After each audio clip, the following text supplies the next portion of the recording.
I'm Larry Mantey. Welcome to the Delaware Way. We're happy to be joined today by State Senator Harris McDowell, Democrat from Newcastle County, Delaware. And you just told me a moment ago, the longest serving member in the state Senate in Delaware history? That's correct. Not that it earns me any credit, but yes. No, that gets you some seniority. I could Gets me some seniority. get you chairs of committees, right? Which is pretty good. I want to start with what I believe is topic A, and that is the crime in Wilmington. Only because you Google Wilmington and Murdertown USA, most dangerous city in the country, and this year, 2015, hasn't started well. You've had a homicide the other night, 3 shootings on New Year's Day. What is the state responsibility? Well, I think the state has to stand by all its towns and cities and local governments as much as it can. But we have a constitutional structure that leaves them to have a certain degree of home rule, and so it's a fine line between helping and meddling. And Isn't this an emergency, though? It is very close to emergency, yeah. But there are a number of things that converge, societal as well as political and other. And we're in danger now of creating a downward spiral. We're losing jobs in the city. We need jobs to keep the I hate to say it, but the fodder for the young people who go into criminal activity from going in that direction. We need to redirect them. And that's why, later I might like to talk to you about my SEED program, which is one tool.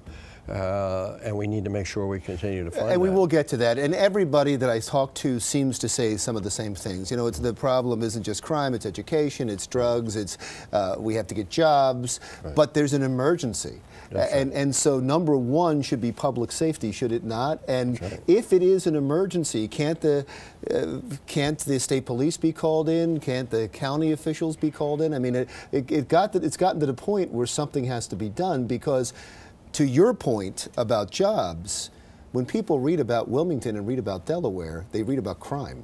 That's right. And until that's fixed, nobody wants to come here, and some people might leave. Is that right? That's correct.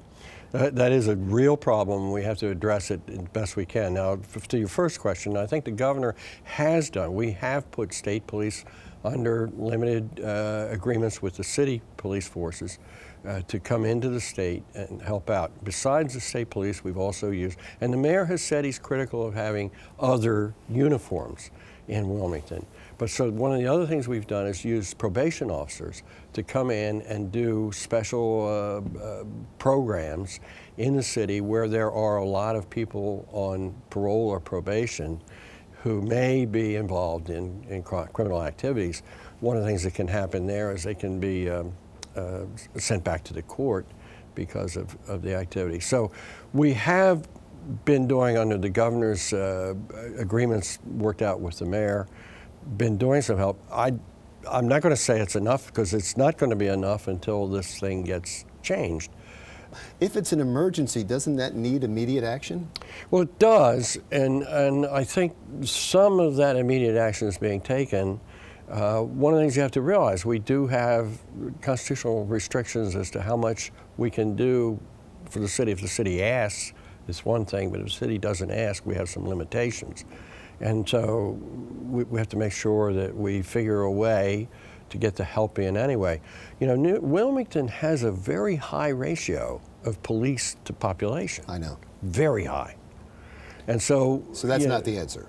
I don't think that's the answer. I think the answer is in programs that can wean more people out of the path of failure, if you will. Let's talk about the long-term solutions now and the SEED program. How specifically would that fix this problem?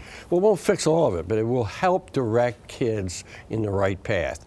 And the whole intention of SEED was to motivate kids at an earlier grade to strive. Sorry, I don't mean to interrupt you, but let's for the viewers, let's step back. What is the SEED program? Okay, the SEED program is a program that guarantees to every kid in public school or any school in Delaware, you can go to college. It's not a promise, it's the law. There are only 3 requirements. You have to have no felony convictions, you have to have no history of drug abuse, and you have to have a 2.5 on your high school curriculum. that if you get those 3 things, there are no more rules. You can go to college for 2 years and we will pay. It's a huge incentive to families to do the right thing. And you notice we have 2 things that we want young people to do or not do in there. Don't do drugs and don't get involved in felonies. So we're motivating. We know it's working. We've got about approximately 7,500 kids that have gone through the program already. And we are now getting to where we can proselytize to young people and their families at earlier grades. Look, this is available for you. Don't blow it. It's going to be there for you. And this is available to anybody in the state? There's no means test on this? There's no means test on it. Should there be? No. Why? No, this should be open to anybody. We need to educate as many of our kids as we can. We do ask that any kid, anybody that goes into the program, they have to make themselves available for any scholarship money that's out there. They have to apply. And we'll help them apply for that. But for instance, we do roll the Pell Grant, which is automatic, into this program. Since you have this program, you've heard President Obama talking about making community college free for a couple of years. He's finally caught up with me. Is this your program? It's a little different, right? It's a little different. I don't know exactly where he got it, what model he got it. I'm all for it, though. I mean, it's great. We've run it here now for 10 years. We know it works. Del Tech does a super job. Actually, Del Tech works with the University of Delaware to coordinate. You know, at the end, we only pay for 2 years. But if you graduate with a 2.5 in the program, you can automatically go to Newark, the University of Delaware, for the junior and senior year. Now, we don't have the money to pay for those. But I figure if we incentivize them to graduate from high school with a 2.5, stay out of trouble with the law, go through this program for 2 years, they'll find the rest of the money. And how long has it been in effect now? It's 10 years. And the success rate of it? Oh, I think it's enormous. We have about 7,500 kids have gone through the program. Parents love it, kids love it.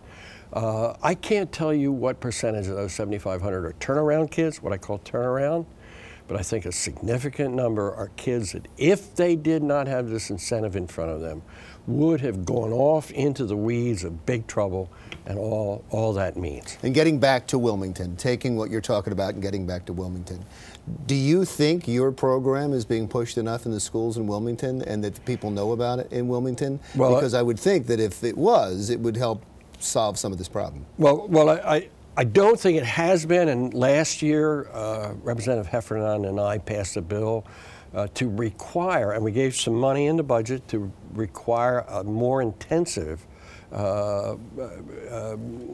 campaigning for the program among the parents and the kids that need to take advantage of it. And if there are parents out there now that are watching this and didn't know about the program, what do they do? Go to their school and say, I want to be involved in this? They can go to the school, they can go and see my staff here, they can call my office, they can go to their school counselor, they can go call the people at Del Tech that administer the program, and they could call the State Department of Education and get information on it. We will make sure they get all the information. It's a very simple process.